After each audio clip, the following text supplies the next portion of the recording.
Well, we are partnering with, as I said, the Goodness Project, and they had just a week and a half ago or so, not too long after the disaster, they were able to get on site there with their outreach tents. They had a lot of equipment already set up, and there you see the tents.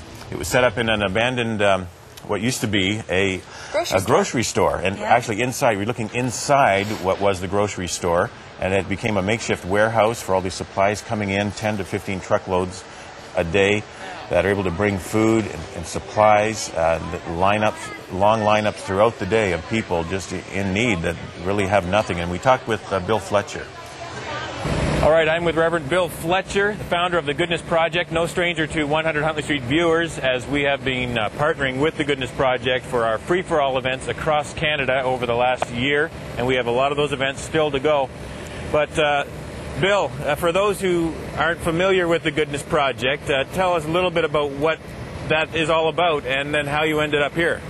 One of the things that the Goodness Project does is it helps to facilitate kind of large venue outreaches. So we're accustomed to having 10,000 people coming in a day and providing them with groceries and, of course, toys like we do with the Free for All Project. So when the opportunity came to respond here, we were well equipped to come in and to set up our facility with our tents and our sound systems and everything that it takes. Generators and all that stuff you already had. We already had. So when the request came to come, we loaded everything up in trucks and headed this way. And you have warehouses across the U.S. where you gather all this product. And what do you do, just kind of empty those warehouses and send it this way? We're in the process of emptying. So hopefully the supply chain will continue to fill those, and then we bring them in there, and then they're divided up and sent this way so that we can actually disperse it in a palatable amount, which means we don't want a whole truckload of coffee here, but we need a pallet of coffee here. So we bring it into our big warehouses, we break it down, and then we send it here in amounts that can be distributed on a daily basis. Now, initially, we were talking about going into Biloxi, which is right next door to where we are here, but how did you end up in D'Iberville? It was kind of a strange situation. As we came in, I was getting phone calls from several different people as we were making our way down to the Biloxi area with every intention to go to a beautiful coliseum that was left in the middle of Biloxi. And we got a call from one gentleman, and he said, Bill, there's an area just next to Biloxi that everybody has kind of overlooked. And he said, there's 10,000 people there, 3,000 of them are, without homes. Would you be willing to divert and go there? And to be honest with you, I really didn't want to do that because I didn't know anything about this. So I hung up the phone. The guys and I, we prayed in the vehicle. We said, we really want to go where God needs us the most. And we really felt strongly, okay, we're going. We're going to divert, and we're going to go to D'Iberville, and we're going to set up there. And you know what? As we pulled in here, it was night. The town was shut down. It was locked up. They allowed us in with our trucks, and we came onto site here, and there was no lights anywhere, and there was just one guy standing in a parking lot waving a flashlight at about 10 o'clock at night we got here. And there was a bunch of teenagers that were here waiting on us, and they helped us. By 2 o'clock in the morning, we had our first tent set up, and God's just really had his hand in this thing from that point on. Now, Bill, you said earlier that you've done this. This is what you do, is you go into communities and you bless them. Mm-hmm. But this is such a unique circumstance. What has surprised you the most about this particular event? The overwhelming need. These people, really, in the area that we're in, we could have just come up here any weekend, set our tents up, and distributed food, and we would have been overwhelmed. So you take that and you add a hurricane to it, and these folks have nothing. It's not like, hey, some extra groceries and stuff would really help. We don't have anything.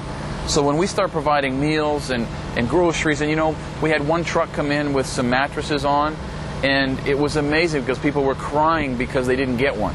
So we only had so many to give away.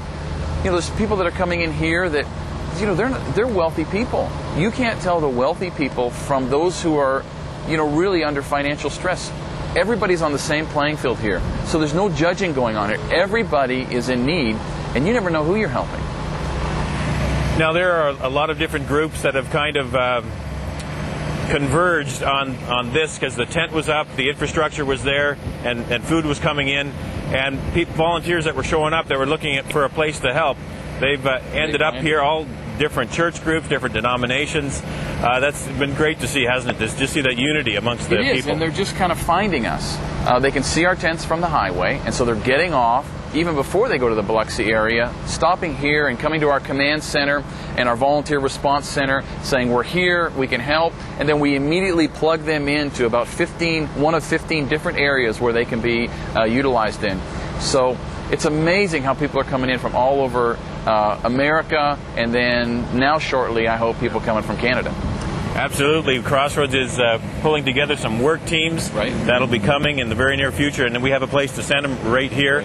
And Crossroads Missions is sending funds your way. Many of our viewers have already helped out. Right. Maybe just you're a Canadian, and talk to some of your fellow Canadians, get the ones who've already given and maybe the ones who are still thinking about it. Well, folks, the work has just begun. And I know many of you have sowed into this and you've given sacrificially. And we want you to know that we're here, we're on site, we're distributing food. But just today, the mayor came to us and he was so upset because he didn't know what else to do. Right now, they're beginning to go into the homes and they're actually condemning many, many homes. So he told us there's going to be 2,500 people right here that are going to be displaced. Their homes are going to be condemned. Right now they're squatting in there and they're trying to hold on to it, but shortly the government will come in and say you've got to, for health reasons, you've got to leave your homes. And he asked us, Ron, is there any way you guys could get on-site housing for these 2,500 people that are going to be shortly displaced? Never mind, all the stuff that's happened. This thing morphs. About every 3 days there's a different event that takes place and a different need, and we have to be able to adapt that. So I want to thank you so much for your sacrificial gifts, but folks, the work has just begun. We're here for another 2 or 3 months and maybe even longer. We're on our way, Ron, tomorrow morning to scout out an area in New Orleans where we can set up another command post. There's a lot of work left to be done, but thank you so much for giving and for helping these people in need. And we're very happy to partner with you with Crossroads Missions, and we're proud of what you're doing, Bill, and God bless you. Keep up the great work. Thanks, All guys. right. Bless you.